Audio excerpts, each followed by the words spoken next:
Dear students, good evening. मैं पीयूष कुमार त्रिपाठी स्वागत करता हूं आप सभी का अपने YouTube channel SCS EDU point पर। आज मैं आपके सामने पुनः कक्षा 10 सामाजिक विज्ञान 2023 के सेट नंबर 5 और सेट नंबर 6 के बहुविकल्पी प्रश्नों को लेकर हाजिर हूं, जिसमें आज हम लोग टोटल 30 सवाल करने वाले हैं। 20 सवाल आपके सेट नंबर 5 के होंगे और 10 सवाल आपके सेट नंबर 6 के होंगे। तो चलिए बिना देर किए हुए हम लोग आज की क्लास को शुरू करते हैं।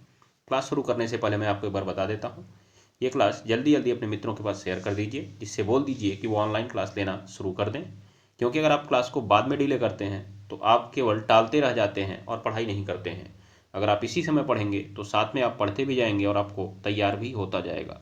तो आइए हम लोग क्लास को शुरू करते हैं। देखिए, आज की क्लास का सबसे पहला सवाल आपकी स्क्रीन पर दिख रहा होगा, जैसा कि आप सामने देख भी रहे हैं। पहला सवाल है आपका सेट नंबर 5 का पहला सवाल है।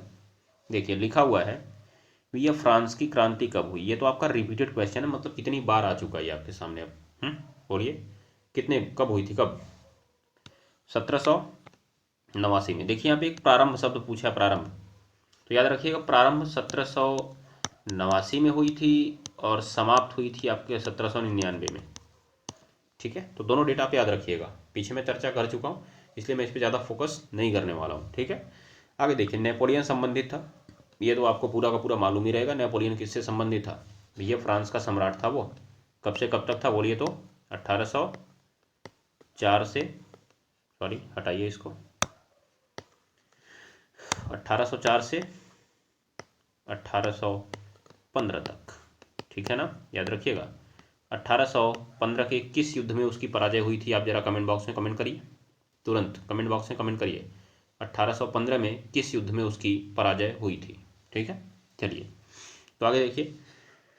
बाकी 1804 में कल कोई मुझे कमेंट बॉक्स में बताया नहीं कि 1804 में क्या जारी किया था नेपोलियन ने।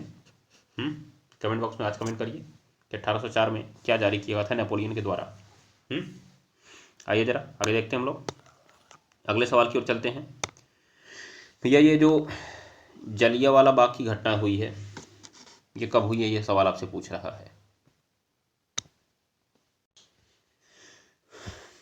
तो देखिए, आपसे इसमें क्या पूछ रहा है, कह रहा है कि जलियांवाला बाग की घटना कब हुई थी।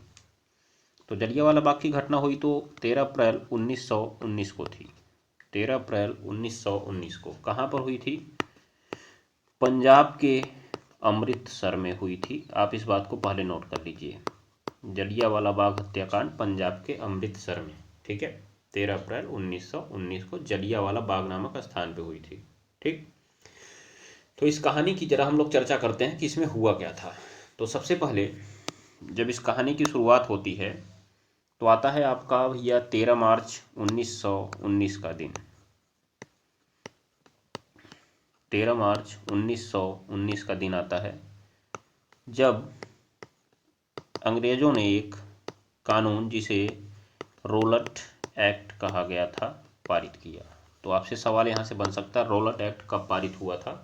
13 मार्च 1919 को। ठीक है, अब उसके बाद जब ये आपका रोलट एक्ट पारित हुआ था तो इसको आप जानते हैं क्या कहा गया था?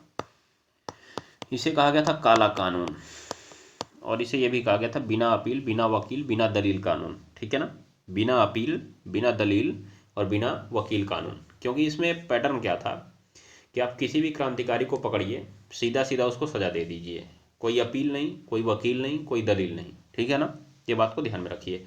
मतलब भारत में आंदोलन की आवाज़ को दबाने के लिए एक प्रकार से इस कानून को लाया गया था। तो इस कानून का विरोध करने के लिए, ध्यान दीजिएगा, लोगों ने तरह तरह के हथकंडे अपनाए। उसी में दो व्यक्ति थे, एक थे डॉक्टर सत्यपाल। ध्यान दीजिएगा, ये सब आप चाहें तो लिख भी सकते हैं और नहीं भी लिख सकते हैं, क्योंकि भारत में राष्ट्रवाद में ही आएगा, ध्यान में रखिएगा। तो लिख भी सकते हैं आप लोग इस बात को। तो हुआ क्या इसमें? तो डॉक्टर सत्यपाल और एक व्यक्ति थे और सैफुद्दीन किचलू, सैफुद्दीन किचलू। ठीक है, तो इनको गिरफ्तार कर लिया गया। क्यों? क्योंकि ये रोलट एक्ट का विरोध कर रहे थे और नेतृत्व कर रहे थे एक सभा का, तो इनको गिरफ्तार कर लिया गया। तो इसके विरोध में 13 अप्रैल 1919 जो दिन था जलियांवाला बाग हत्याकांड का, 13 अप्रैल 1919 के दिन जो पंजाब की जनता थी वो वहीं जलियांवाला बाग में एकत्रित हुई थी। एक स्मारक था, वहीं पे एकत्रित हुई थी, मतलब एक प्रकार से मान के चलिए बाउंड्री वाल था पूरा का पूरा, उसके अंदर एकत्रित हुई थी और उन्होंने अहिंसक विरोध करने का निर्णय लिया था। शांति से वो विरोध कर रहे थे, परंतु उसी समय वहाँ का ब्रिगेडियर जनरल था, जैसे मान लीजिए सेना का था वो ब्रिगेडियर, ध्यान दीजिएगा, तो सेना का ब्रिगेडियर जनरल था, क्या नाम था उसका ये लिख लीजिएगा आप लोग, general R Dyer, general R Dyer. ठीक है, ध्यान से सुनिएगा इस बात को। जनरल आर डायर एक ब्रिगेडियर था, ठीक है। ये वहाँ पे पहुँचा और इसने अपनी सेना को आदेश दिया कि इनके ऊपर गोली चला दो, और उन्होंने क्या किया, निकास द्वार को बंद कर दिया और गोली चलाना अंधाधुंध शुरू कर दिया गया। और उसमें ऐसा कहा जाता है कि सैकड़ों से लेकर हजारों लोग तक मारे गए, लेकिन राजनीतिक कारणों से आज तक उसका पूरा का पूरा सही से डेटा नहीं मिला कि कितने लोग वास्तव में मारे गए थे, याद रखिएगा आप लोग। तो गोली चलवाने वालों में कौन था, जनरल आर डायर। अगर मैं इसका आपको पूरा नाम बताऊं तो इसका नाम था Reginald Edward Harry Dyer, Reginald, ध्यान दीजिएगा, रेजिनाल्ड एडवर्ड हैरी डायर। ठीक है, तो भैया ये जो थे ये गोली चलवाए जनरल आर डायर। और उस समय पंजाब में जो वहाँ का गवर्नर था, पंजाब का गवर्नर, उसका नाम था general O Dyer, general O Dyer. ठीक है, ये ध्यान में रखिएगा। तो समझिएगा, वो भी डायर था, ये भी डायर था, लेकिन वो जनरल आर डायर था जिसने गोली चलवाई थी, और वहाँ का लेफ्टिनेंट गवर्नर था जनरल ओ डायर। और उसने इस घटना को सही ठहराया, उसने इस घटना को सही ठहराया। और जलियांवाला बाग हत्याकांड पे मौके पर मौजूद थे उधम सिंह। कौन मौजूद थे जी, उधम सिंह। ठीक है, तो ये उस समय लगभग थे 20 साल के आसपास, ध्यान दीजिएगा 20 साल के आसपास। तो हुआ क्या कि इन्होंने देखा था, वहाँ पे जलियांवाला बाग में मौजूद थे ये उस समय, और इन्होंने देखा था कि कैसे निहत्थे लोगों के ऊपर गोलियां चलाई गई थी। तो जब जनरल ओ डायर ने इस घटना को सही ठहराया तो उधम सिंह ने वहाँ की मिट्टी उठाकर कसम खाई कि मैं इसको मार दूंगा, याद रखिएगा। तो फिर बाद में कहानी क्या हुई कि जनरल ओ डायर जो था चला गया ब्रिटेन में, यहाँ से जब उसको हटा दिया गया तो वो ब्रिटेन चला गया। तो ये बेचारे 2-3 देशों के रास्ते होते हुए पहुँचे ब्रिटेन में, याद रखिएगा, और वहाँ पर रहने लगे। और किराए की एक कार ली वहाँ पे, और एक बार बैठक हो रही थी, कब, 13 मार्च 1940 का समय था। मतलब सोचिएगा 20 साल बाद, 20 क्या 21 साल बाद, 21 साल बाद 13 मार्च 1940 का दिन था। और ब्रिटेन में एक बैठक में इस जनरल ओ डायर ने भाग ली थी, और ये वहाँ पे पत्रकार बन के पहुंचे थे। कौन, उधम सिंह, ध्यान दीजिएगा। और 6 गोली वाली इन्होंने रिवॉल्वर खरीद के रखी थी, अपनी बुक में छिपा के रखी थी इन्होंने, काट के बंदूक की साइज में। और जैसे ही वहाँ पे बैठक खत्म हुई, ये उठे और धड़ाधड़ इसको गोली दाग दी। किसको, जनरल ओ डायर को, याद रखिएगा। मतलब इन्होंने उस कहावत को सार्थक किया, क्या सार्थक किया, कि घर में घुसकर मारेंगे। ठीक है, इस बात को ध्यान में रखिएगा। तो जनरल ओ डायर को मारा किसने, उधम सिंह ने मारा। कब मारा, 13 मार्च 1940 को मारा था। अब समझिएगा ध्यान से, जो आपका 13 मार्च 1919 से देखिए डेट कैसे कनेक्ट है। 13 मार्च 1919 रोलट एक्ट पारित हुआ, फिर 13 अप्रैल 1919 जलियांवाला बाग हत्याकांड होता है, जिसमें जनरल आर डायर गोली चलवाता है, और वहाँ का जनरल रहता है जनरल ओ डायर, जिसे मारते हैं 13 मार्च 1940 को, कौन, उधम सिंह। और ये वहाँ से भागते भी नहीं है, भागते तो शायद शूट कर दिया गया था तुरंत, इसीलिए वहाँ पे रुके और इनको बंदी बना लिया गया, और बाद में मुकदमा चलाकर 1940 में इनको वहीं पे फांसी भी दे दी गई। ठीक है, ये बात को ध्यान दीजिएगा। लेकिन उन्होंने अपना काम तो कर ही दिया था, ठीक, ये बात को याद रखिएगा। तो इसीलिए तो कहा जाता है जलियांवाला बाग के बारे में, जलियांवाला बाग को देखो, यहाँ चली थी गोलियाँ, ये मत पूछो किसने खेली यहाँ खून की होलियाँ। ठीक है ना, ये बात को ध्यान में रखिएगा। एक तरफ थी बंदूकें, एक तरफ थी टोलियाँ। तो ये कहानी थी, कविता थी। अगर आपने कभी देशभक्ति कविता अपने स्कूल में गाई होगी तो ये कविता आपको भी मिली होगी, और नहीं मिली होगी तो इसको खोज कर जरा पढ़ने का प्रयास करिएगा। मैं इसकी 2-4 पंक्तियाँ लेकर आया हूँ, एक बार जरा आप लोग देख लीजिए उसको, फिर हम लोग अगले सवाल की ओर चलते हैं। तो देखिएगा, पंक्तियाँ कुछ इस प्रकार हैं, लिखा हुआ है यहाँ पे, जलियांवाला बाग में देखो यहाँ चली थी गोलियाँ, यह मत पूछो किसने खेली यहाँ खून की होलियाँ। एक तरफ बंदूकें दंदन, एक तरफ थी टोलियाँ, मरने वाले बोल रहे थे इनकलाब की बोलियाँ। मतलब इनकलाब जिंदाबाद एक नारा था जिसे ये लोग बोल रहे थे। उसके बाद क्या कह रहा है, बहनों ने भी जहाँ लगा दी बाजी अपनी जान की, इस मिट्टी से तिलक करो यह धरती है बलिदान की। ठीक है ना, ये बात को ध्यान में रखिएगा। ये वीर रस की कविता है। अगर आप इसे अपने विद्यालय में 15 अगस्त या 26 जनवरी के दिन गाते हैं तो मैं आशा करता हूँ कि लोगों का रोम रोम देशभक्ति की भावना से भर उठेगा। ठीक है ना। आज तो लोग फिल्मी और भोजपुरी गाना गाते हैं, स्टेज पर और डांस करते हैं, देशभक्ति गाने को कोई भी भाव नहीं देता है। पहले का समय अलग था, लोग देशभक्ति गानों को भाव देते थे। तो अगर आपके अंदर थोड़ी सी भी देशभक्ति की भावना है तो आप अगली बार 15 अगस्त या 26 जनवरी को इस गाने को अवश्य ही गाएंगे अपने विद्यालय में, अगर भाग लेते हैं तो आइए ज़रा आगे बढ़ते हैं हम लोग, चलते हैं अगले सवाल की ओर। भैया अगला सवाल देखिए क्या था आपकी स्क्रीन पर। हमने देख लिया यहाँ पे टोटल इनके बारे में। फिर अब बात उठती है कि वंदे मातरम गीत के लेखक कौन थे। वंदे मातरम गीत के लेखक कौन थे, तो जरा आप बताइए। वंदे मातरम गीत के लेखक थे भैया बंकिम चंद्र चटर्जी।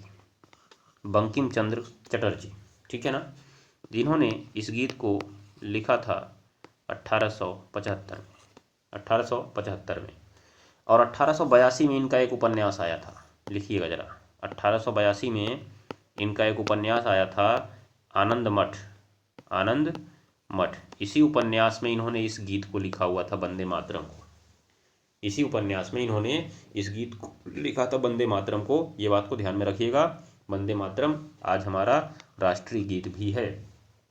आज हमारा राष्ट्रीय गीत भी है। ठीक है, ये बात को ध्यान में रखिएगा। इसे मैं अभी आगे बता रहा हूँ जनगण मन के साथ ही एक साथ इसी में थोड़ा सा बात करूँगा मैं। आगे आ जाइए आप लोग और देखिए यहाँ पे कुछ लिखिए इसमें। देखिए जो आपका वंदे मातरम था, वंदे मातरम ये लिखा किसने, बंकिम चंद्र चटर्जी ने। बंकिम चंद्र चटर्जी, ठीक है। 1882 में इनकी एक पुस्तक आती है आनंद मठ। आनंद मठ, उसी पुस्तक में ये वंदे मातरम लिखा गया था।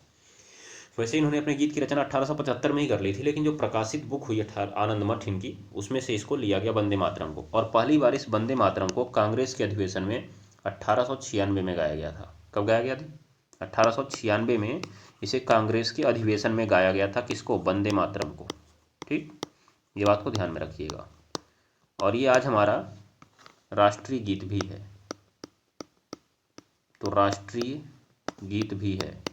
तो आपसे सवाल बन सकता है वंदे मातरम राष्ट्रीय गीत के रूप में कब अपनाया गया था, तो लिख सकते हैं आप लोग 24 जनवरी 1950 को। 24 जनवरी 1950 को ये भारत का राष्ट्रीय गीत के रूप में अपनाया गया था।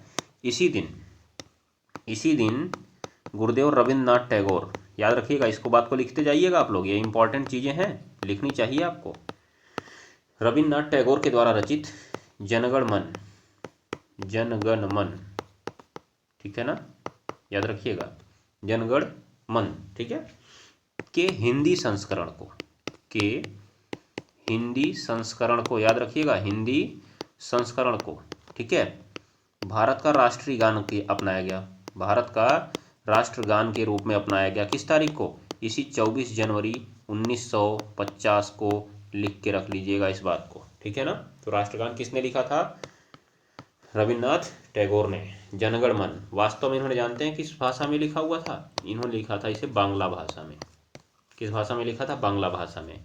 और जैसे हमारा वंदे मातरम 1896 में पहली बार कांग्रेस के अधिवेशन में गाया गया था, वैसे ही ये 1911 में पहली बार कांग्रेस के अधिवेशन में गाया गया। कौन, जनगण मन, ठीक है, किसने गाया, रविन्द्रनाथ टैगोर ने, याद रखिएगा। लेकिन इसको हिंदी में बदला गया, हिंदी रूप इसका बनाया गया और इसे भारत के राष्ट्रगान के रूप में स्वीकार किया गया, जिसे आप लोग रोजाना अपने विद्यालय में गाते होंगे। कितने समय में गाया जाता है इसको ये बता दीजिएगा, एग्जैक्ट टाइमिंग इसकी, कितने समय में इसको गाया जाता है, याद रखिएगा कितने समय में। अगर आप सही से इसको गाते हैं तो आप उतने सेकंड में गा के ख़त्म कर देंगे। आप एक दिन चेक भी कर लीजिएगा, समय बताइए कितने सेकंड में इसको गाया जाता है, ठीक है। तो रविन्द्रनाथ टैगोर हो गए, 1911 में इसको गाया गया था। इन्होंने इसकी रचना की थी जनगण मन, याद रखिएगा आप लोग। और ये आपका राष्ट्रगान कब बनाया, इसका हिंदी वर्जन 24 जनवरी 1950 को, और उसी समय आपका राष्ट्रीय गीत बना था वंदे मातरम, ठीक है। चलिए बाकी यहाँ पे आ जाते हैं अगले सवाल पे। लिखा हुआ है भैया अंतर्राष्ट्रीय मुद्रा कोष की स्थापना कब हुई थी, तो आप बता सकते हैं कब हुई थी जी, 1944 में हुई थी। कब, ब्रिटेन वुड्स सम्मेलन के बाद। तभी तो IMF और वर्ल्ड बैंक को ब्रिटेन वुड्स सम्मेलन की जुड़वा बहनें कहा जाता है ना, जुड़वा संतानें कहा जाता है। ठीक है, 1944 में। इनका मुख्यालय कहाँ है, आप इस बात को बताइएगा। और आज का आपका होमवर्क भी रहेगा, मैंने आपको पढ़ाया हुआ है, अभी हाल फिलहाल में ही मैंने आपको पढ़ाया हुआ है। वहाँ पे मैंने पूरा ब्रिटेन वुड्स सम्मेलन उसके बारे में पूरा चर्चा की थी और इनके बारे में भी मैंने बताया था। तो आप बताइए इनका मुख्यालय कहाँ पे है। ठीक है ना, दोनों का मुख्यालय, IMF और वर्ल्ड बैंक दोनों का मुख्यालय, क्योंकि दोनों का मुख्यालय एक ही जगह पर है, आमने सामने है, मैंने बताया था आपको। ठीक है ना, चलिए आगे बढ़े हम लोग। आइए जरा अगले सवाल की ओर चलते हैं, अगले सवाल की चर्चा की जाए भैया। चलिए अगले सवाल पे क्या कह रहा है अगला सवाल, आइए जरा देखिए। भारत में कितने संघ राज्य क्षेत्र हैं? संघ राज्य क्षेत्र देखिए, संघ राज्य क्षेत्र, संघीय राज्य पूछता है, संघीय राज्य। ठीक है, तो ये आप राज्यों की संख्या बताएंगे कि टोटल कितने राज्य हैं, कितने हैं 28। लेकिन यहाँ पे भैया पूछा संघ राज्य क्षेत्र, संघ राज्य क्षेत्र कोष्ठक में देखिए केंद्र शासित प्रदेश लिख दिया है।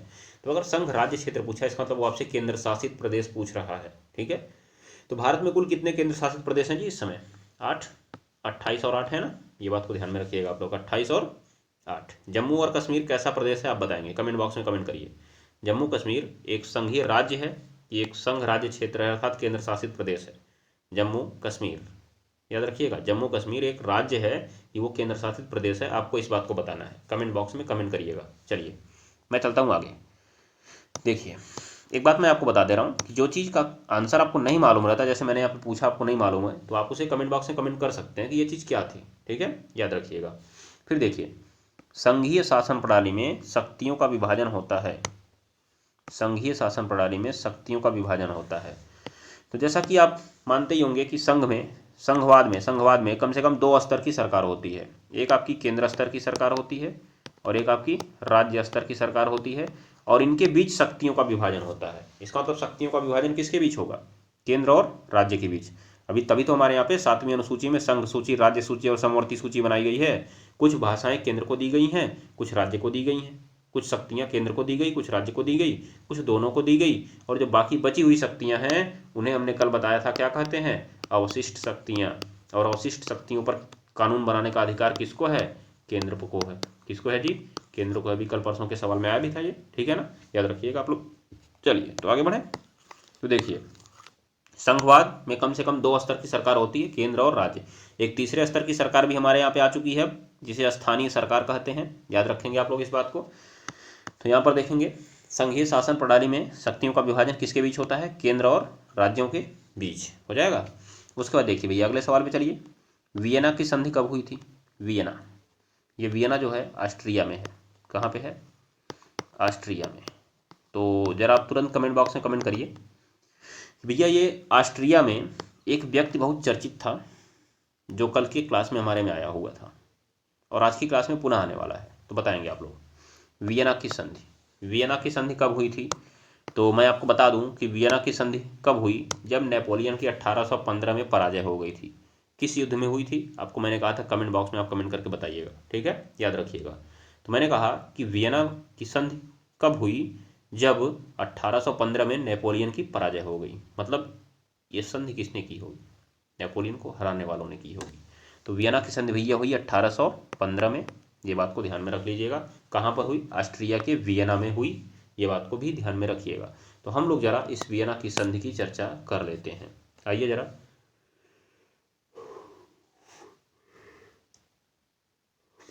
इस स्लाइड में आपको वियना की संधि दिख रही होगी। थोड़ा सा मैं इसको जूम करता हूँ, आपको पूरा क्लियर दिखेगा इसमें। अब देखिए आप इसको। चलिए आइए जरा, यहाँ पे भैया पहले लिखा हुआ है जब नेपोलियन को हरा दिया गया था। तो नेपोलियन को हराया किसने था? अकेले किसी में दम नहीं था जो हरा दे नेपोलियन को। ठीक है, इसे हराया किसने? ब्रिटेन, रूस, प्रसा और ऑस्ट्रिया, प्रमुख रूप से इन लोगों ने मिलकर हराया उसको। जानते हैं क्यों? क्योंकि नेपोलियन ने क्रांति के द्वारा फ्रांस में राजशाही शासन को समाप्त कर दिया था और वहाँ पर बोला क्या कि जो काबिल होगा वही राजा बनेगा, ये नीति उसने लागू कर दी थी। तो उस समय वहाँ पे रूढ़िवादी लोग थे, उनको ये बात पची नहीं, इसीलिए सब लोगों ने मिलकर, ध्यान दीजिएगा, सब लोगों ने मिलकर नेपोलियन को हराने की कसम खाई। क्योंकि उनको मालूम था कि सोचिए, नेपोलियन ने एक जगह पे ऐसी सत्ता स्थापित कर दी जहाँ पे काबिल लोग राजा बनेंगे और बाकी जगह पर बाकी जगह पर क्या चल रहा था, वंशवाद चल रहा था, ध्यान दीजिएगा।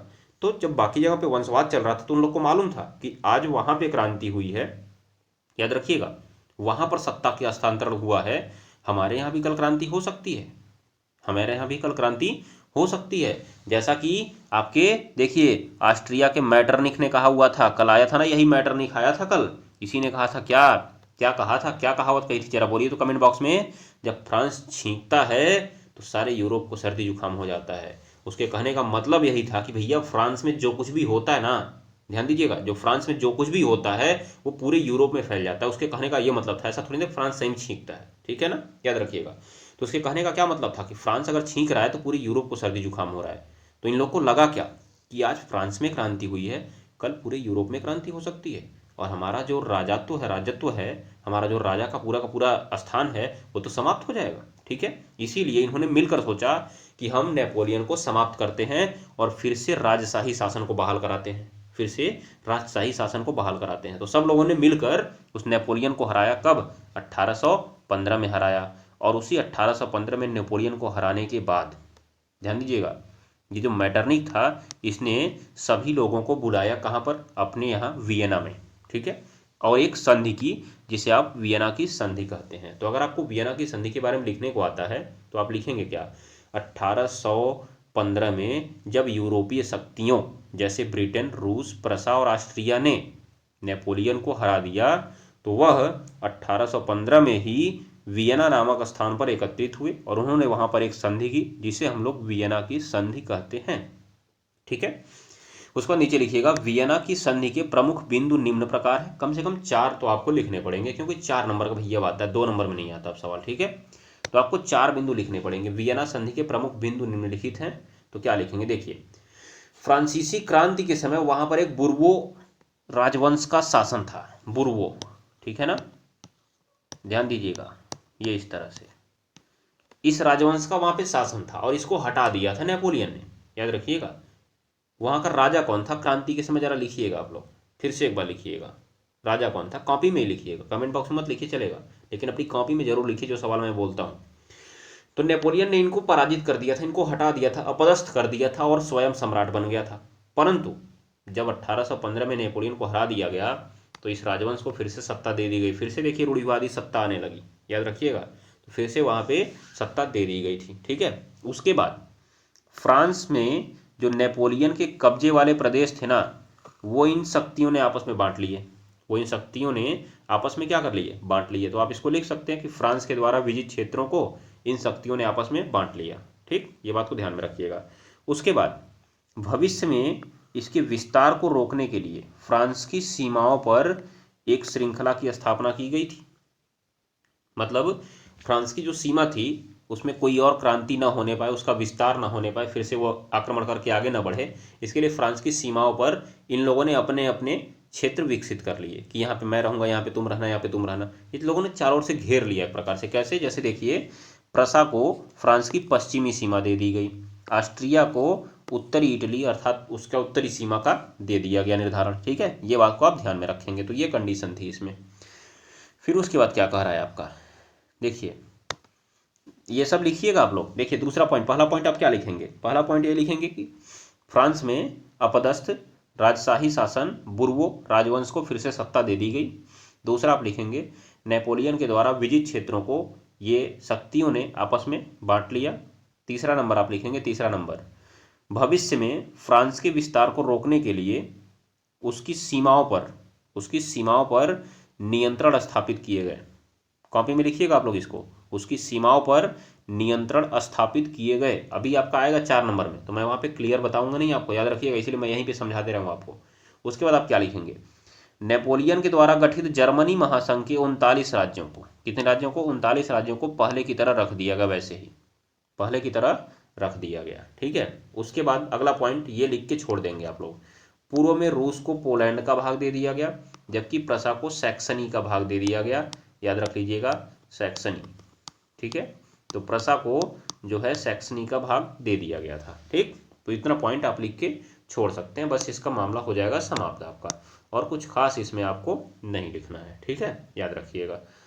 तो ये थी वियना की संधि। अब फिर से क्या हुआ देखिए आप, 1815 में जो वहाँ पे शासन स्थापित किया था नेपोलियन ने, उसको समाप्त करके फिर से रूढ़िवादी और निरंकुश शासन लगा दिया गया। रूढ़िवादी मतलब पुराने नियम कानून पर चलेगा, और निरंकुश का मतलब जिस पर किसी का अंकुश न हो, जनता उसमें कुछ नहीं कर सकती है। ये भैया जो लोग चाहेंगे वही करेंगे, ठीक है ना, ये बात को दिमाग में बैठा लीजिएगा। फिर देखिए आ गया अब आप लोग, इतना आपका हो गया। ये आपकी हो गई वियना की संधि। तो आशा करता हूँ कि वियना की संधि आपको क्लियर कट एकदम समझ में आ गई होगी। समझ में आ गई कि नहीं आ गई है? समझ में आ गई। तो चलते हैं अगले सवाल पे। नोट करिएगा इसको जरूर, क्योंकि पेपर में आने वाला, लिख के रख लीजिए आप लोग। अब देखिए भैया, अगला सवाल जौन है आता है, भारत में पंचायती राज की स्थापना कब हुई? भारत में पंचायती राज की स्थापना, तो आप जाइए देखिए 93वां 94वां संशोधन। बोलिए पढ़ाएगा कि नहीं पढ़ाएगा आपको? सॉरी 93 94 है, 73 74 है। 73वां और 74वां संशोधन था। कब हुआ था? 1992 में हुआ था, और लागू 1993 में हुआ था। लागू 1993 में हुआ था। तो बताइए जरा कौन सा ऑप्शन इसमें आपका सही है? 1992 आपका सही है। लेकिन आप जान लीजिए, ये 1992-93 में इनको याद रखिएगा, 1992-93 में इनको संवैधानिक प्रावधान दिया गया, अर्थात संवैधानिक रूप दिया गया। इस संविधान में लिख दिया गया कि हाँ अब पंचायती राज रहेगा। लेकिन एक बात मैं आपको बता दूं कि भारत में सबसे पहला पंचायती राज 2 अक्टूबर 1959 को ही राजस्थान के नागौर में बन चुका था। याद रख लीजिएगा। तो आप लिख सकते हैं भारत में पहला पंचायती राज 2 अक्टूबर 1959, राजस्थान का नागौर। ठीक है, याद रखिएगा। तो 1959 में ही बन चुका था, परंतु देखिए 1959 में राजस्थान में बनने के बाद कई सारे राज्यों में बना पंचायती राज। पंचायती राज मतलब समझ रहे हैं ना, जो हमारे यहाँ के प्रधान जी लोग होते हैं, जिला पंचायत होते हैं, क्षेत्र पंचायत होते हैं, ठीक है ना, यही लोग की बात हो रही है, स्थानीय स्वशासन की बात हो रही है। हमने पूरा विस्तार पूर्वक इसको पढ़ा हुआ है। अब जाइए क्लासेज में देखिए, प्लेलिस्ट में पड़ी हुई है, उसको देख लीजिए आप, बढ़िया रहेगा आपके लिए, फ़ायदा ही रहेगा, कुत्ता नहीं काटेगा आपको उससे, ठीक है ना। चलिए तो देखिए, आपकी जो पंचायतें वो 1959 से ही शुरू हो चुकी थी, परंतु उनको संवैधानिक दर्जा कब दिया गया? 1992 के अधिनियम से दिया गया। कब से दिया गया? 1992 के अधिनियम से दिया गया, और 1993 में ये लागू हुआ। आपका संशोधन कौन सा था? 73वां और 74वां। 73वां कौन सा था आपका? ग्राम पंचायत का था, और 74वां नगर पालिका का था। इसके द्वारा आपकी 11वीं अनुसूची जुड़ी थी, इसके द्वारा आपकी 12वीं अनुसूची जुड़ी थी। तो संविधान में आप टोटल याद कर लीजिए 12 अनुसूचियां हैं। कितनी अनुसूचियां हैं? 12। एक बात एक लिख लीजिए आप लोग कि संविधान में मान लीजिए भूले भटके आपसे सवाल पूछ ही लिया जाए, संविधान में कुल 395 अनुच्छेद,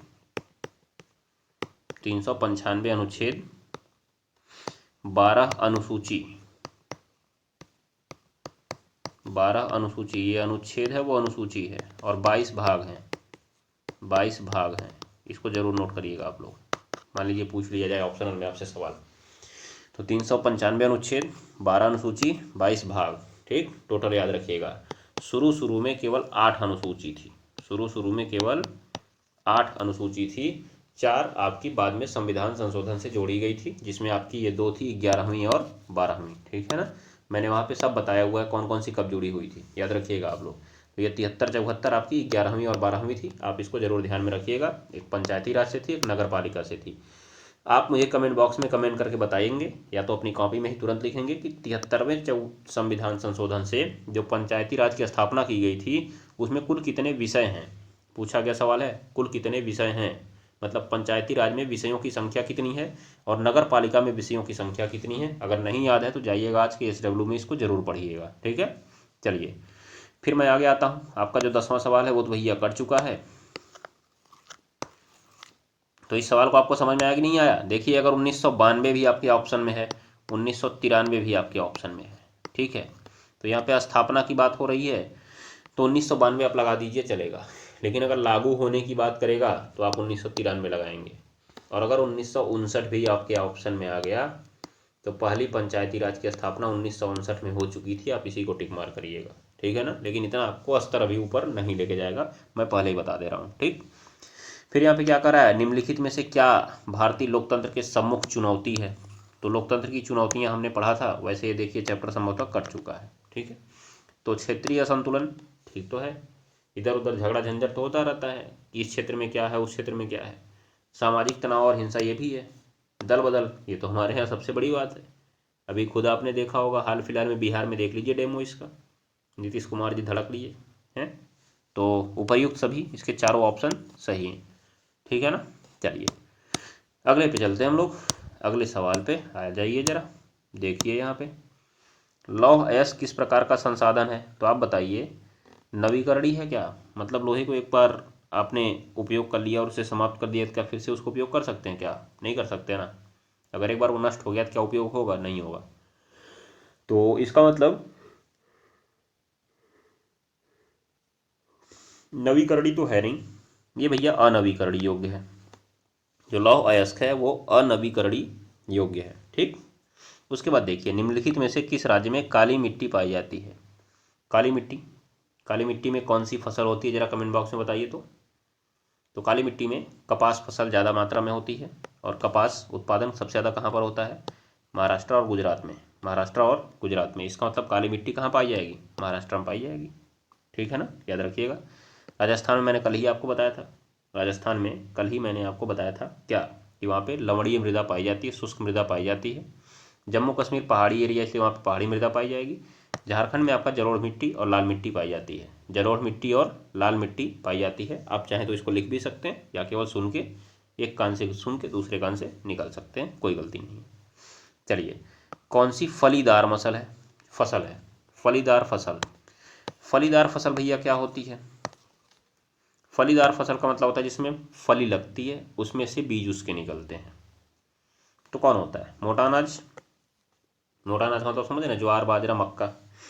क्या इसमें कोई फली लगती है क्या उसमें, मक्का तो आपका पूरा पूरा अलग से होता है, ज्वार बाजरा आपने देखा ही होगा, सीधा सीधा उसके ऊपर फल लग जाते हैं उसके। चावल, चावल में कोई फली तो लगता नहीं है, इसके दाने अलग अलग ही रहते हैं। जो दालें होती है, दालें जैसे आप मटर देख लीजिए, जैसे आप उड़हल उड़िए क्या बोलते हैं, अरहर देख लीजिए, जैसे आप उड़द देख लीजिए, उड़द।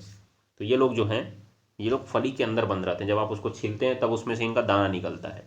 इसका तो जो दालें हैं वो फलीदार फसल हैं, सारी की सारी दालें जो हैं फलीदार फसल में आती हैं, ये बात को ध्यान में रखिएगा। और तिलहन में कौन आएगा, जिनसे तेल निकलता है, तिलहन में कौन आएगा, जिनसे तेल निकलता है, आप इसको ध्यान में रख सकते हैं। मोनाजाइट रेत निम्नलिखित में से कौन सा खनिज पाया जाता है, ये तो रिपीटेड क्वेश्चन, थोरियम सीधा सीधा आंसर है, केरला में पाया जाता है, केरला में। ठीक है ना, समुद्र तट के किनारे। उसके बाद देखिए, दो या दो से अधिक देशों के बीच व्यापार, याद रखिएगा, दो या दो से अधिक देशों के बीच व्यापार कहलाता है अंतरराष्ट्रीय व्यापार। क्या कहलाता है, अंतरराष्ट्रीय व्यापार कहलाता है। ठीक, और ये भैया आपका आंतरिक व्यापार जो है कि एक देश के भीतर होने वाला व्यापार आंतरिक व्यापार कहलाता है। मतलब एक राज्य से दूसरे राज्य में हो, कहीं पर भी हो, एक देश के अंदर ही हो, उसे आप आंतरिक व्यापार कहते हैं। स्थानीय व्यापार, एक ही क्षेत्र के भीतर इधर उधर व्यापार जो होता है स्थानीय व्यापार कहलाता है। ठीक है, ये बात को याद रखिएगा। और अंतरराष्ट्रीय, एक देश से, ये दो या दो से अधिक देशों के बीच, जैसे आप इंडिया से कोई सामान इंग्लैंड भेजिए चाहे पाकिस्तान भेजिए, वो आपका अंतरराष्ट्रीय व्यापार में जाएगा। ठीक है ना, याद रखिएगा। उसके बाद देखिए, सामान्यतया किसी देश का विकास किस आधार पर निर्धारित किया जा सकता है। तो देखिए ये रिपीटेड टाइप का फिर सवाल आया, परंतु यहाँ पे ऑप्शंस थोड़े अलग टाइप के लग रहे हैं। यहाँ पे जो ऑप्शंस हैं वो थोड़े अलग टाइप के लग रहे हैं। लिखा क्या हुआ है, प्रति व्यक्ति आय, औसत साक्षरता दर, लोगों की स्वास्थ्य स्थिति। ठीक है, तो वास्तव में तो इसमें आंसर प्रति व्यक्ति आय होना चाहिए, क्योंकि जो है विकास की परिभाषा इसी के लिए बताई गई है, विकास की परिभाषा। ठीक है, विकास की परिभाषा क्या बताई गई है आपको, कि यदि किसी देश की प्रति व्यक्ति आय में दीर्घकालिक वृद्धि होती है, प्रति व्यक्ति आय में दीर्घकालिक वृद्धि होती है, तो ऐसा कहा जाता है कि उस देश का विकास हो रहा है। ठीक है, तो विकास किस आधार पर किया गया, प्रति व्यक्ति आय के आधार पर किया गया। परंतु हमने देखा था मानव विकास रिपोर्ट, किसके आधार पर, मानव विकास रिपोर्ट में 3 संकेतक लिए जाते हैं। क्या क्या लिया जाता है, शिक्षा लिया जाता है, जीवन प्रत्याशा लिया जाता है, और प्रति व्यक्ति आय ली जाती है। तो देखिए, प्रति व्यक्ति आय, शिक्षा अर्थात साक्षरता हो जाता है, और जीवन प्रत्याशा मतलब कितना लोग जीवित रहते हैं। तो स्वास्थ्य बढ़िया रहेगा तभी तो लोग जीवित रहेंगे ना, तो स्वास्थ्य स्थिति भी इसमें हो जाएगी। तो अगर देखें हम लोग मानव विकास रिपोर्ट के अनुसार, तो ये तीनों कम सही है, और आपका उपयुक्त सभी आंसर सही होना चाहिए। परंतु यही सवाल जब हमारा पीछे आया था तो हमने वहाँ पे केवल प्रति व्यक्ति आय को सही मारा था, क्योंकि वहाँ पे जाइए और सुनिएगा उसको सवाल को ध्यान से। हमने कहा था वहाँ पे ऑप्शन में कुछ चेंजिंग है, ठीक है।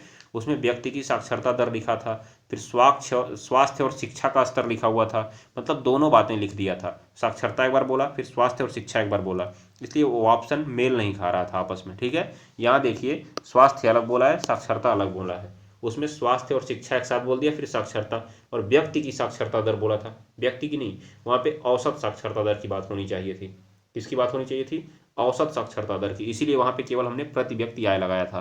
तो मैं तो कहूँगा कि अगर आपको प्रति व्यक्ति आय, स्वास्थ्य और साक्षरता अगर दिख गया और उपर्युक्त सभी दिख गया तो आप उपर्युक्त सभी पर टिक मार्क कर दीजिएगा, और अगर नहीं है तो इन सब में आपको प्रति व्यक्ति आय पर ही टिक मार्क करना पड़ेगा। किस पर? प्रति व्यक्ति आय पर टिक मार्क करना पड़ेगा। तो आपका ये ऑप्शन सही होता है, प्रति व्यक्ति आय। वैसे इस सवाल के लिए मैं मानता हूँ कि इसमें तीनों सही हैं, तो उपर्युक्त सभी पे आप टिक कर सकते हैं। किस पे? उपर्युक्त सभी पे। और अगर उपर्युक्त सभी नहीं है ऑप्शन में आपके, तब आप किस पर टिक करिएगा? प्रति व्यक्ति आय। तो अभी के लिए आप उपर्युक्त सभी पर टिक करेंगे, ठीक। चलिए आगे देखिए, फिर वही रिपीटेड क्वेश्चन, पड़ोसी देशों में से मानव विकास के लिहाज से कौन सा बेहतर है? बताइए तो जरा, कौन सा बेहतर है? बांग्लादेश, श्रीलंका, नेपाल, पाकिस्तान, कौन सा है जी? श्रीलंका। अभी तो मैंने आपको बताया था श्रीलंका बांग्लादेश दोनों बेहतर हो चुके हैं, लेकिन ज़्यादा बेहतर भैया कौन है? श्रीलंका है। तो उसी फोकस करिए आप। चलिए फिर रिपीटेड क्वेश्चन आ गया, सार्वजनिक और निजी क्षेत्र के विभाजन का आधार। सार्वजनिक ऐसे उद्यम जिनका नियंत्रण सरकार के अंदर होता है, सरकार के अंडर में होता है, और ऐसे उद्यम जिनका नियंत्रण कुछ व्यक्तियों के या समूहों के हाथ में होता है। ध्यान दीजिएगा आप लोग, ठीक है। तो क्या होता है? उद्यमों के स्वामित्व के आधार पर होता है, मतलब मैं मालिक हूँ, आप मालिक हैं, इसके आधार पे। मतलब मैं सरकार हूँ, अगर मैं मालिक हूँ तो वो सार्वजनिक हो जाएगा, और आप अगर एक व्यक्ति हैं, आप मालिक हैं, तो आपका निजी हो जाएगा। तो इससे होता है, उसमें काम करने वाले या इन लोग के आधार पर नहीं होता है, ठीक है ना, याद रखिएगा। चलिए अगला सवाल पे आइए, स्वयं सहायता समूहों में बचत और ऋण संबंधी अधिकतर निर्णय किसके द्वारा लिए जाते हैं? तो मैं आपको एक बात बताऊं कि स्वयं सहायता समूह, जिन्हें कहा जाता है SHG, सेल्फ हेल्प ग्रुप्स, तो इसमें होता क्या है? तो मैं आपको बता दूं कि इसमें कुछ लोग होते हैं जो अपना एक समूह बना लेते हैं, कुछ लोग होते हैं जो अपना एक समूह बना लेते हैं, ठीक है। और ये लोग अपनी आय के अनुसार थोड़ा थोड़ा करके पैसा इकट्ठा करते हैं, आय के अनुसार थोड़ा थोड़ा करके पैसा इकट्ठा करते हैं और बैंक में उसको रखते हैं, उसको बैंक में रखते हैं, ठीक है। और अगर मान लीजिए इसमें से फलाने आदमी को कोई काम पड़ गया, ठीक, इनको कोई काम पड़ गया और इनको पैसे की ज़रूरत है, तो ये सब लोगों ने जो पैसा जमा किया हुआ था ये लोग इनको उधार दे देते हैं, ये लोग इनको उधार दे देते हैं और कहते हैं भैया तुम अगर इतने दिन में चुका दिए तो तुमको कोई ब्याज नहीं देना पड़ेगा, नहीं तो तुमको धीरे धीरे इस पर ब्याज देना पड़ेगा, और बहुत कम ब्याज होता है इसमें। इसका मतलब इन्होंने आपस में सहायता अपने आप कर ली, आपस में सहायता इन्होंने अपने आप कर ली, किसी से बाहर जाके मांगने की ज़रूरत नहीं पड़ी। इन लोग का एक नियम बन गया कि हम लोग अपने अनुसार इसमें बताएंगे कि कितना % का ब्याज होगा, आपको कितना देना पड़ेगा, कितने महीने में देना पड़ेगा, कैसे देना पड़ेगा। इसका मतलब इसमें जो लोग शामिल हैं वही लोग, याद रखिएगा, इसमें जो लोग शामिल हैं वही लोग इसका निर्णय लेते हैं। तो बताइए ज़रा कौन निर्णय लेगा इसका? यहाँ पे आंसर देखिए, कौन निर्णय लेगा? बैंक लेगा क्या? बैंक का इसमें कोई योगदान ही नहीं होता है, इन लोग का अपना सेल्फ हेल्प ग्रुप है, ये लोग अपने हिसाब से पैसा इकट्ठा करेंगे, ले जाके बैंक में जमा करेंगे, बैंक तो जो ब्याज देगा वो अलग की बात है, लेकिन बैंक से केवल ये लोग पैसा निकाल के अपने यूज में लेके आएंगे, ठीक है ना, याद रख लीजिएगा आप लोग। तो यहाँ पे बात हो रही है किसके द्वारा हो गया? ये सदस्यों के द्वारा। किसके द्वारा हुआ? सदस्यों के द्वारा। ये ऑप्शन नंबर बी आपका सही है, ठीक है, याद रखिएगा। फिर देखिए, एक वस्तु का अधिकांशतः प्राकृतिक प्रक्रिया से उत्पादन किस क्षेत्र के अंतर्गत आता है? बोलिए जरा, प्राकृतिक प्रक्रिया से आप उत्पादन कर रहे हैं उसका किस क्षेत्र के अंतर्गत आएगा आपका? बताएंगे? हमने कहा था ना कि जो प्राकृतिक रूप से उत्पादन होते हैं, प्राकृतिक रूप से जितने भी उत्पादन होते हैं वो सब किसके अंतर्गत आते हैं? प्राथमिक क्षेत्र से। प्राथमिक क्षेत्र में बनी वस्तु को लेकर जो यूज करता है वो द्वितीय क्षेत्र में आता है, और इनको ले आने का जो काम करता है अर्थात सेवा क्षेत्र, जिसे हम तृतीय क्षेत्र कहते हैं, और सूचना प्रौद्योगिकी हमारा चतुर्थक में आ जाएगा, ठीक है ना, याद रखिएगा आपको।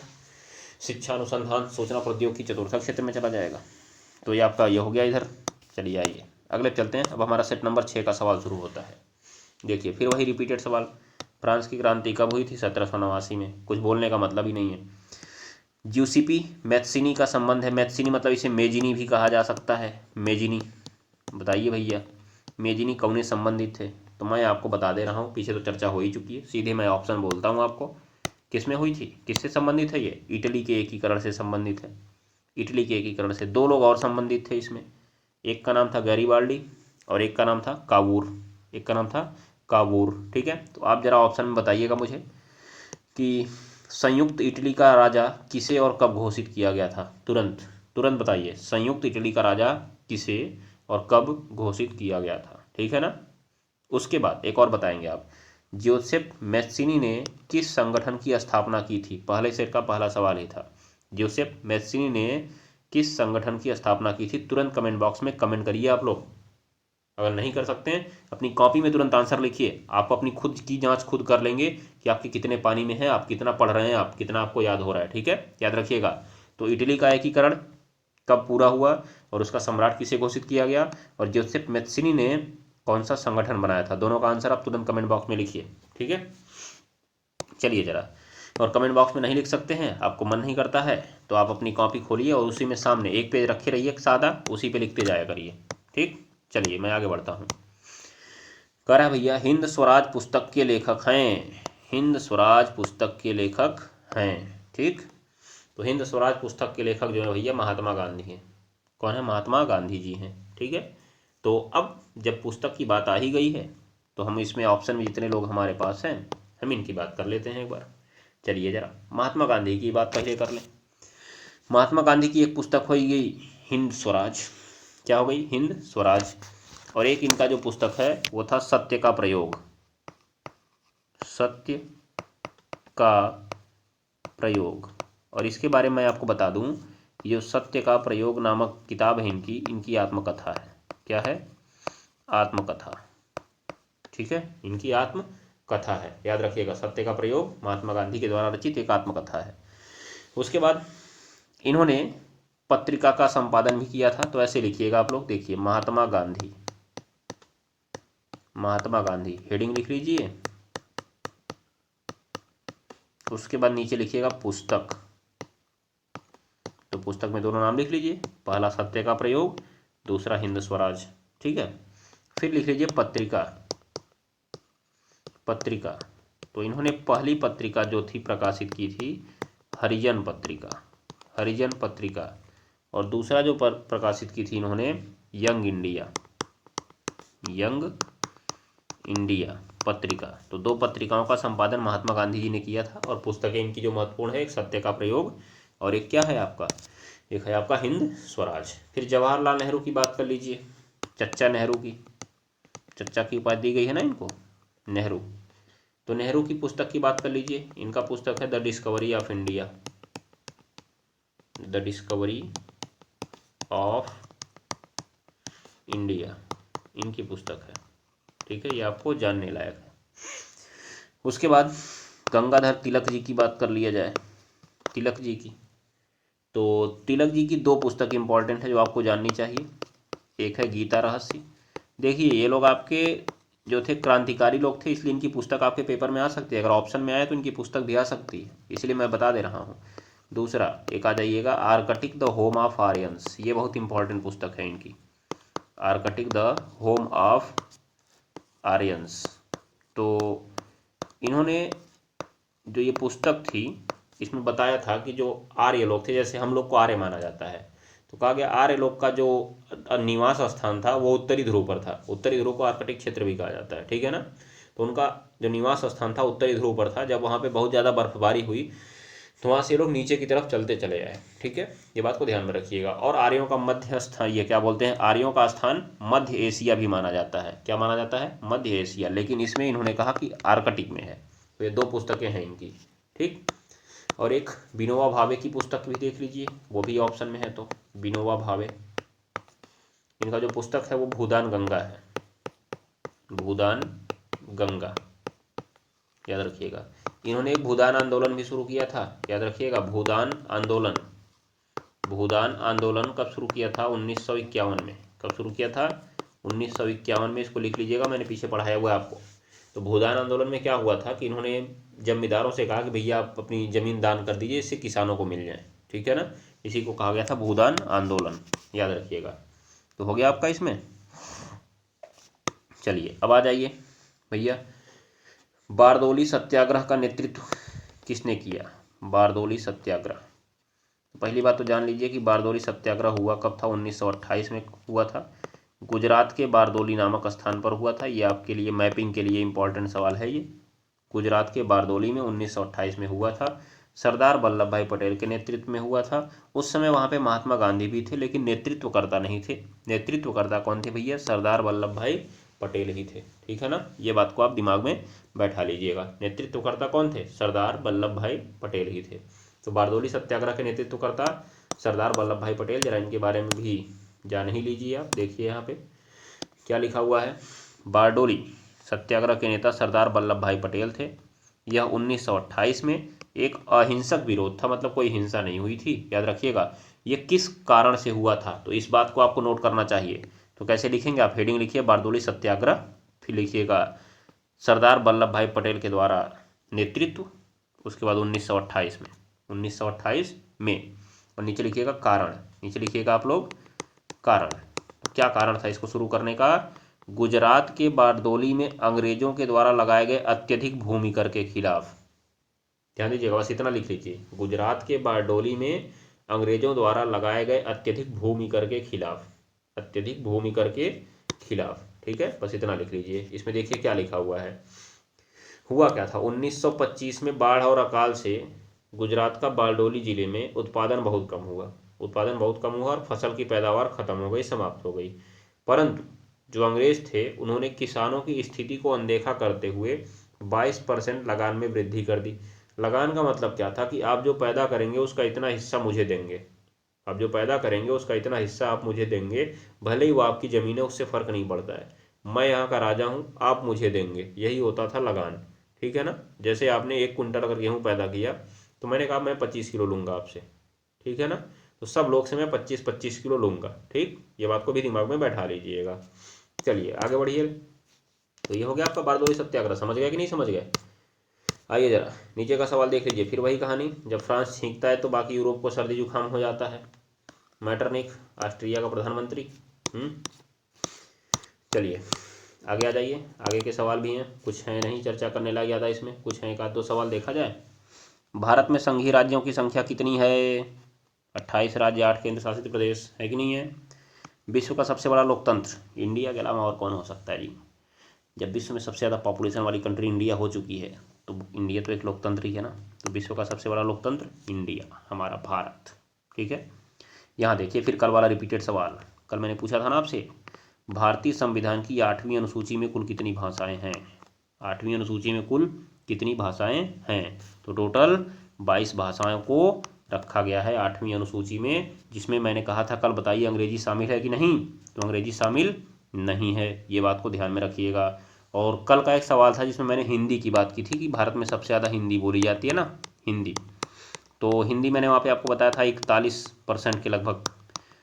तो मैं आपको बता दूं कि वो किताबी डेटा था, किसी किताब में लिखा हुआ था, इसे मैंने बता दिया था। बाद में मैंने सर्च किया तो मुझे पता लगा कि 2011 की जनगणना के अनुसार, किसके अनुसार?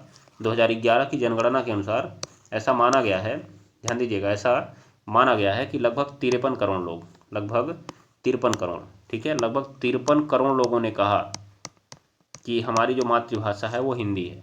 तो इस हिसाब से ये टोटल लगभग बैठ रहा था 43.63%, 43.63%, ठीक है। तो आप इसको याद कर सकते हैं। वो आपका किताबी डेटा था, वो पुराना डेटा रहा होगा, किताब में दिया था, ठीक। इसीलिए इसको आप याद रखिएगा। ये कब के अनुसार है? 2011 की जनगणना के अनुसार है। तो वो हो सकता है और पीछे का रहा हो, ठीक है ना, याद रखिएगा। चलिए, तो 2011 की जनगणना के अनुसार भारत में 43.63% लोग हिंदी बोलते हैं। भारत में 8वीं अनुसूची में टोटल 22 भाषाओं को रखा गया है। इसमें आपका हिंदी भी है, इसमें आपका उर्दू भी है, परंतु इसमें आपका अंग्रेजी नहीं शामिल है। मैं आपको पहले ही बता दे रहा हूँ। और कल किसी ने मुझसे सवाल पूछा था कि अंग्रेजी कितने % लोग भारत में बोलते हैं, तो मैं आपकी जानकारी के लिए बता दूँ कि भारत में लगभग 10% लोग अंग्रेजी बोलते हैं। भारत में लगभग 10% लोग अंग्रेजी बोलते हैं, ये बात को ध्यान में रखिएगा, ठीक। उनकी पहली भाषा, दूसरी भाषा, तीसरी भाषा है, याद रखिएगा आप लोग। चलिए, वैसे भारत में अगर देखा जाए तो बहुत कम लोग, मतलब मान के चलिए 2-4% लोग टोटली इंग्लिश बोलते हैं, बाकी लोग का ये दूसरी तीसरी भाषा है, ठीक है, याद रखिएगा। तो 10% लोग अंग्रेजी बोलते हैं, मान के चलिएगा, ठीक। फिर देखिए, लोकतंत्र में शक्ति का स्रोत क्या है। लोकतंत्र में शक्ति का स्रोत, तो लोकतंत्र के बारे में आप तो जानते ही हैं, जनता का, जनता के लिए, जनता के द्वारा शासन होता है। तो आप बताएंगे जरा, लोकतंत्र में शक्ति का स्रोत कौन है बताइए। जनता। कौन है? जनता, ठीक है। जनता के द्वारा ही तो शक्ति संसद को मिलती है, जनता ही चुन के लोगों को भेजती है। तो संसद प्रधानमंत्री राष्ट्रपति शक्ति वाला नहीं होता है, याद रखिए, ठीक। वैसे भी लोकतंत्र में केवल कहने का है कि शक्ति जनता के हाथ में होती है, असली काम तो, असली खेल तो नेता लोग खेलते हैं। अभी देख ही रहे हैं आप लोग राजनीतिक बारे में, क्या होता है क्या नहीं होता है, वही होता है जो मंजूर खुदा होता है। आज इस सरकार में, कल उस सरकार में, जनता की पूछ का कोई मतलब ही नहीं है, जनता ने किसको चुना इससे मतलब ही नहीं है। आपस में ये मिल जाएंगे, सरकार बन जाएगी इनकी, ठीक है ना, याद रखिएगा आप लोग। फिर देखिए लास्ट में, देखिए किस देश में विभाजन धर्म और जाति के आधार पर हुआ। तो भैया हमारा भारत जो है, इसमें तो धर्म जाति की बात ही नहीं हुई, क्योंकि हमारे भारत में संविधान में साफ साफ लिखा गया है, भारत एक पंथ निरपेक्ष राज्य है, मतलब कोई धर्म नहीं रहेगा इसका राज्य का। फिर यूगोस्लाविया और नीदरलैंड आपके ऑप्शन में नहीं थे, कभी आपने इनको सुना ही नहीं था। आपने किस देश को सुना था? बेल्जियम। बेल्जियम में देखा था ना आपने, कुछ डच लोग रहते हैं, कुछ फ्रांसीसी लोग रहते हैं, उनके बीच ही तो सत्ता का हस्तांतरण हुआ था, विभाजन हुआ था कि नहीं हुआ था? बोलचाल के आधार पर हुआ था, धर्म के आधार पर हुआ था, धर्म और जाति के आधार पर कहाँ पर हुआ? इसी में हुआ, ठीक। ये बात को ध्यान में रखिएगा। तो बेल्जियम में विभाजन धर्म और जाति के आधार पर हुआ, और वहाँ पर वर्ग संघर्ष को रोका गया, सभी लोग को समान स्थान दिया गया, किसमें? सत्ता में, जिससे वहाँ पे वर्ग संघर्ष की संभावना खत्म हो गई, ठीक। तो ये हो गया आज का आपका सवाल। आज मैंने आपको 30 सवाल करा दिए हैं, कल भी मैं आपको 30 सवाल कराऊंगा और 7 सेट हो जाएंगे समाप्त। फिर मैं कोशिश करूंगा कि 2022 के बहुविकल्पी प्रश्नों को फटाफट करा दूं, जिससे आपके 20 के 20 बहुविकल्पी सवाल एकदम सही हो जाए, 1% की गलती की गुंजाइश न हो। और मैं आपसे जाते जाते एक बात कहना चाहता हूं कि अगर आपको क्लास बढ़िया लगी हो तो इसे शेयर जरूर करिए अपने मित्रों के साथ, और अपने सोशल मीडिया प्लेटफॉर्म पर जरूर शेयर करिए। अगर 1-2 लोग भी इस क्लास में जुड़ेंगे तो आपका मैं बहुत आभारी रहूँगा, और हमारा परिवार इसी तरह से बड़ा होता चला जाएगा, ठीक है ना। ये बात को ध्यान में रखिए। और मैं आपको फिर बता देता हूँ कि आपकी बोर्ड एग्जाम कैप्सूल श्रृंखला की क्लास आपको सोमवार से मिलना प्रारंभ होगी।